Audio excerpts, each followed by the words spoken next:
Transpose of matrix. Next beat आहे transpose of matrix. Transpose of matrix. आता असं लक्षात ठेवायचं आहे, if A is any matrix, A is a matrix, then its transpose is given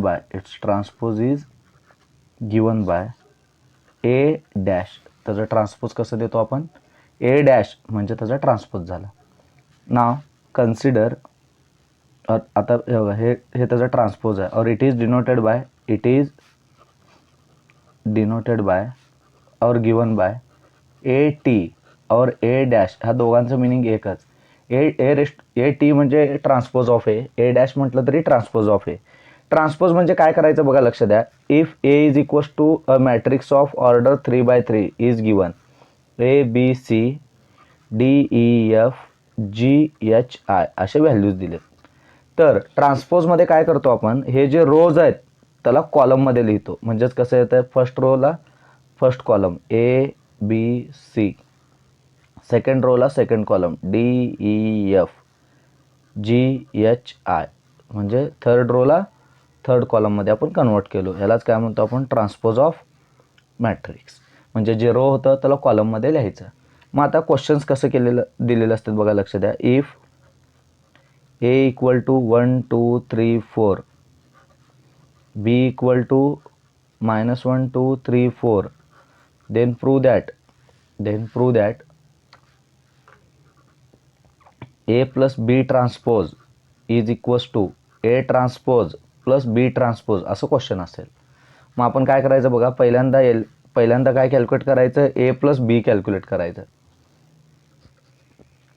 A plus बी जर calculate करायचं म्हटलं तर इथं कसं येतं बघा, एची व्हॅल्यू किती आहे 1 2 3 4, बीची व्हॅल्यू आहे -1 2 3 4. आता जर आपण ह्याचं ॲडिशन केलो, हे कसं येतं, 1 + -1 2 + 2 3 + 3 आणि 4 + 4. नेक्स्ट बघा, 1 + -1 म्हणजे 0, 2 + 2 म्हणजेच 4, 3 + 3 म्हणजे 6 आणि 4 + 4 म्हणजे 8. हे झालं ए plus B.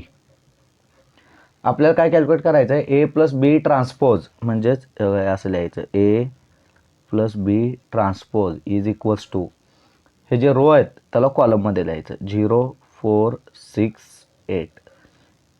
This is your equation number 1. आता काय करायचं, ए transpose plus B transpose separate solve करायचं.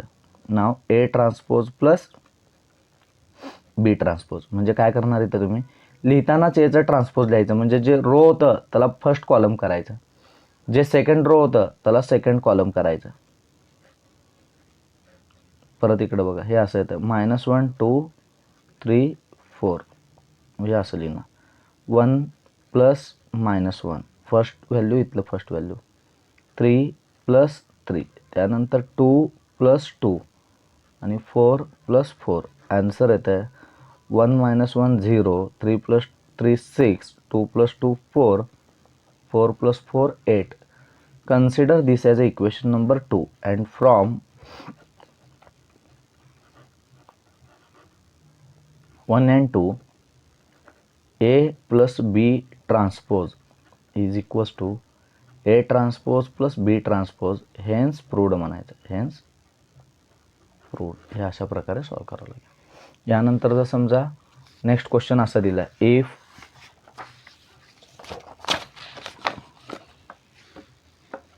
if A is equals to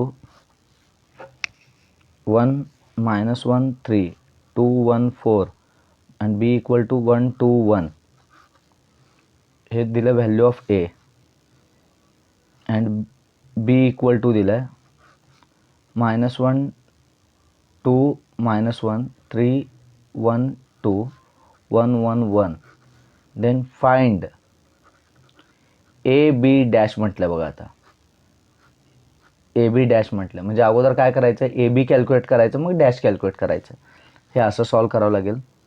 A B जर म्हटलं तर असं येतं 1 - 1 3 2 1 4 1 2 1 इंटू बीची व्हॅल्यू काय -1 2 -1 3 1 2 1 1 1 हे व्हॅल्यूज आहेत. तर आपण मल्टिप्लाय करताना काय करणार फर्स्ट रो फर्स्ट कॉलम असं मल्टिप्लाय करणार. म्हणजे बघा हे 1 इंटू -1 करणार 1 इंटू -1 प्लस बघा रोतली सेकंड व्हॅल्यू कॉलममधली 1 इंटू 3 -3 प्लस 3 इंटू 1 3. त्यानंतर बघा first row second column 1 into 2 2 plus -1 into 1 -1 plus 3 into 1 3. First row third column 1 into -1 -1 2 into -1 -2 1 into 3 3. Second row first column 2 into -1 -2 1 into 3 3 4 into 1 4. Second row second column 2 2 जा 4 1 into 1 1 into 1 1 plus 4 into 1 4. Second row third column 2 into -1 -2 2 into 1 2 plus 4 into 1 4. Third row first column 1 into -1 -1 2 3 जा 6 1 into 1 1. Third row second column 1 into 2 2 plus 2 into 1 2 1 into 1 1. Third row third column 1 into -1 -1 2 into 2 4 plus 1 into 1 1. तर answer बघा हे असं येतं आहे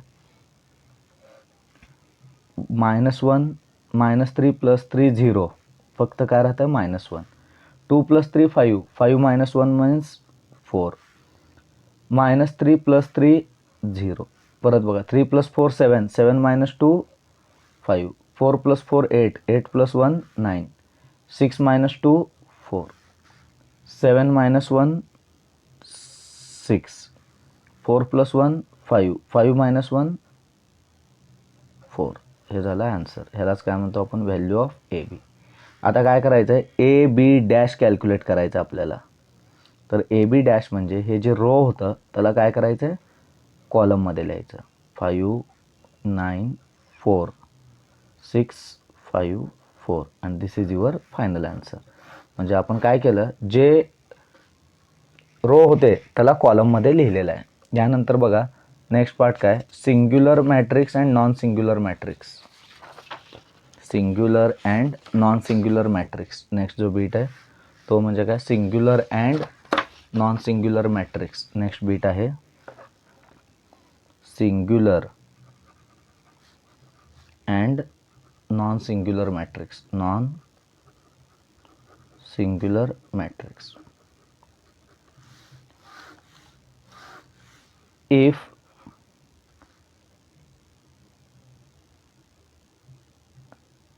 A and B are two matrices, समजा A आणि B असे दोन मॅट्रिक्स दिलेले आहेत matrices, then matrix A B समजा ए बी म्हणजे मल्टिप्लिकेशन कॅल्क्युलेट केलो आपण is said to be singular if determinant of A B is equals to 0. जर जे आपण मॅट्रिक्स ए बी कॅल्क्युलेट करणार आहे त्याचं जर डिटर्मिनंट 0 आलं तरच सिंग्युलर म्हणायचं आहे. And if determinant of A B is not equal to 0 it is non singular. Singular म्हणजे काय determinant of A B is equals to 0 आणि नॉन सिंग्युलर म्हणजे determinant of A B is not equal to 0. हे question आहे. मग आपण solve कसं करणार बघा. If A equal to -1 3 2 4 B equal to 3 2 1 आणि -2 आलं तर find or state whether A B is singular or non singular or non singular. आपल्याला काय ए बी सिंग्युलर आहे का नॉन सिंग्युलर आहे चेक करायचं आहे. मग कसं चेक करणार आपण हे बघा इथं लिहायचं ए इंटू बी करायचं.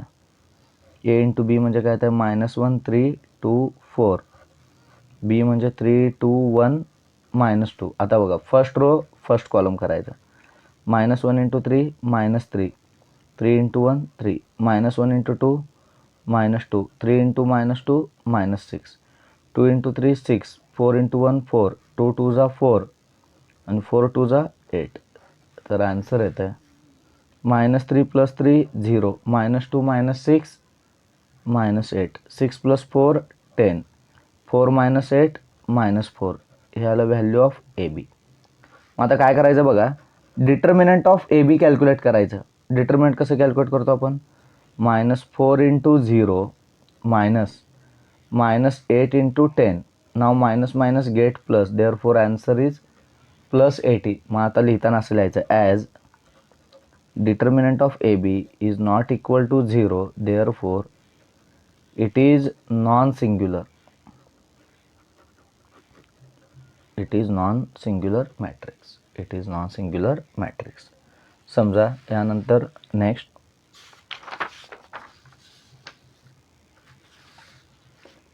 A equal to 1 2 3 4 and B equal to -1 2 -2 3 ह्या असं व्हॅल्यूज दिलेत.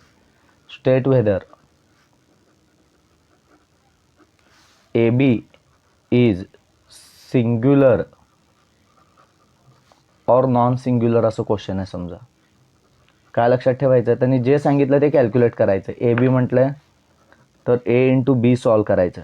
ए इंटू बी कसं येतं बघा, 1 2 3 4 इंटू -1 2 -2 3. मल्टिप्लिकेशन कसं करतो आपण, first row first column, 1 × -1 -1, 2 × -2 -4. First row second column, 1 × 2 2, 3 × 2 6. Second row first column, 3 × -1 -3, 4 × -2 -8. Second row second column, 3 × 2 6, 3 × 4 12. म्हणजे आन्सर येतं आहे -4 -1 -5, 2 + 6 8, -11 and 6 + 12 18. This is value of A B. मग आता नेक्स्ट स्टेप काय करायचं बघा, ए बी कॅल्क्युलेट करायचं. डिटर्मिनंट ऑफ ए बी म्हणजे -5 8 -11 18 येतं.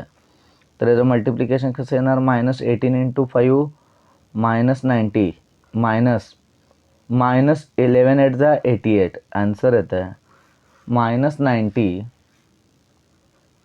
-88, therefore it is equals to -2. And as determinant of AB is not equal to 0, it is non-singular matrix. It is non-singular matrix. त्यालाच काय म्हणतो आपण, नॉन सिंग्युलर मॅट्रिक्स.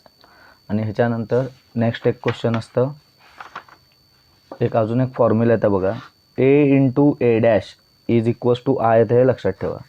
ए म्हणजे एक matrix दिला आहे आणि त्याचं ट्रान्सपोज जर काढलं, ह्या दोघांचं जर मल्टिप्लिकेशन केलं तर it is equals to I, means identity matrix येते. हे क्वेश्चन ऑब्जेक्टिव्हला विचारू शकतात. A × A' is equals to I.